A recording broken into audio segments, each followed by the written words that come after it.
꿈은 때로 내가 생각하는 나와는 너무나 다른 낯설고 이상한 모습이 나를 보여주기도 합니다. 제6장은 그림자 콤플렉스와 내면 여행으로 이 책을 읽으신 분들께서 특히 가장 마음에 와닿았다고 뽑아주신 장입니다. 첫 번째 에피소드는 내면의 어두움과 그림자 투사입니다. 심리학에서 자아, 즉 에고가 의식적으로 우리가 우리 자신에 대해 생각하는 부분이라면 그림자는 우리의 일부이지만 우리가 보려 하지 않거나 이해하는 데 실패한 내면의 어떤 부분들입니다. 남의 눈에 있는 작은 티는 잘도 보면서 자기 눈에 있는 들보는 깨닫지 못한다는 말이 바로 그림자 콤플렉스를 가리킵니다. 우리 주변에는 말을 함부로 하여 타인에게 상처를 주는 사람들이 있습니다. 그런데 이상한 점은 그 사람 본인은 자신의 행위에 대해 완전히 무의식적이라는 겁니다. 그 사람은 타인의 마음을 전혀 공감하지 못하며 오히려 자신의 행동은 타인을 위한 것이었다고 생각합니다. 그 사람의 깊은 내면에는 자신이 가장 상처받은 사람이라는 피해 콤플렉스가 존재합니다. 그러나 그는 그것을 의식하지 못합니다. 우리가 의식하지 못하는 콤플렉스는 꿈에 반영되고 또 밖으로 투사됩니다. 심리학에서 투사란 우리 자신의 속성이지만 우리가 모르는 무의식적인 부분이기에 그 감정 에너지가 타인에게로 전가되는 것을 말합니다. 타인이라는 존재는 우리 마음의 거울입니다. 내가 타인을 어떻게 바라보는지가 바로 내 마음을 알려줍니다. 중생 눈에는 중생만 보이고 부처 눈에는 부처만 보인다고 했습니다.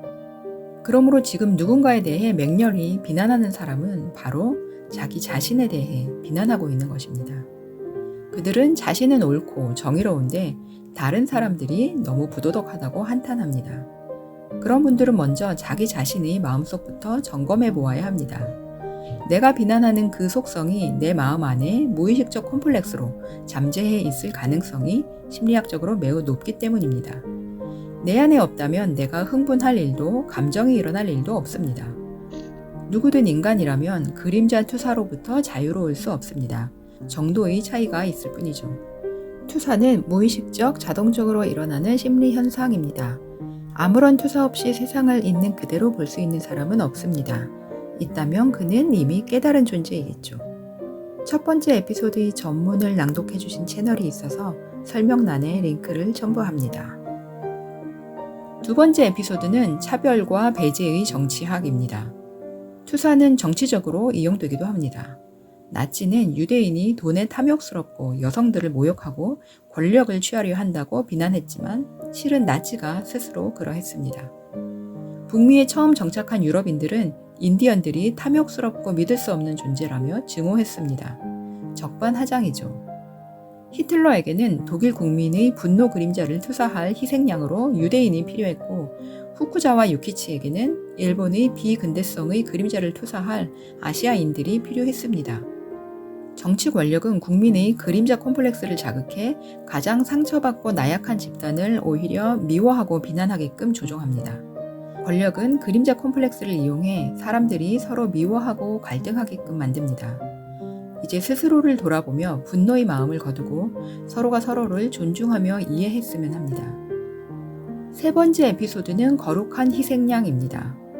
집단 전체가 어느 한 사람을 희생양으로 삼아 그들의 모든 그림자를 혼자 짊어지게도 합니다. 프레이저는 저서 황금가지에서 원시 및 고대 그리스 로마 사회로부터 지속되어 온 신을 살해하는 풍습에 대해 말합니다. 그들은 죽어가는 신이 민족 전체의 불행과 죄악을 떠맡아 짊어지고 감으로써 민족을 행복하게 만들어준다고 믿었습니다. 중세의 마녀 사냥과 집단 내의 왕따같이 집단의 그림자를 홀로 짊어지는 일은 고통스럽고 끔찍한 일입니다. 그러나 지구의 역사에는 자발적 희생도 존재했습니다. 그것은 인류의 모든 죄를 대신 짊어지고 간 그리스도의 희생일 것입니다. 네 번째 에피소드는 그림자 원형과 꿈 사례입니다. 보통 사람들이 꿈에 그들이 그림자 콤플렉스가 어떻게 반영되어 나타나는지 분석합니다. 만약 여러분의 꿈에 여러분이 싫어하는 존재들이 빈번히 출몰하고 원치 않는 상황이 반복된다면 그것은 여러분이 그림자 콤플렉스일 가능성이 높습니다. 우리 꿈에 등장하는 모든 것들은 그것이 무엇이 됐건 우리 내면에 거주하고 있는 것들입니다. 단지 우리가 모를 뿐입니다. 5번째 에피소드는 그림자 원형의 창조적 변환입니다. 콤플렉스가 의식적으로 동화될 때 그 에너지는 더 이상 타인에게 전가되지 않고 우리 자신의 창조적인 삶에 동원됩니다. 심리학에도 에너지 보존 법칙이 있습니다. 타인을 비난하고 타인에 대해 분노했던 에너지가 풀려나면 그 에너지는 긍정 에너지로 변환됩니다.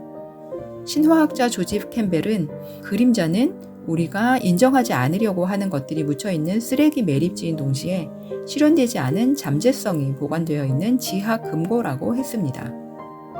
6번째 에피소드는 내면 여행의 시작입니다. 내면 여행은 자신의 그림자를 발견하고 수용하는 일에서부터 시작됩니다. 그림자의 수용은 마음의 오염물들을 알아차리는 과정입니다. 그 여행은 우리를 콤플렉스의 속박으로부터 벗어나 자유로운 인간으로 성장시킵니다. 그 길에서 꿈은 꽤 쓸만한 나침반이 되어줄 것입니다. 감사합니다.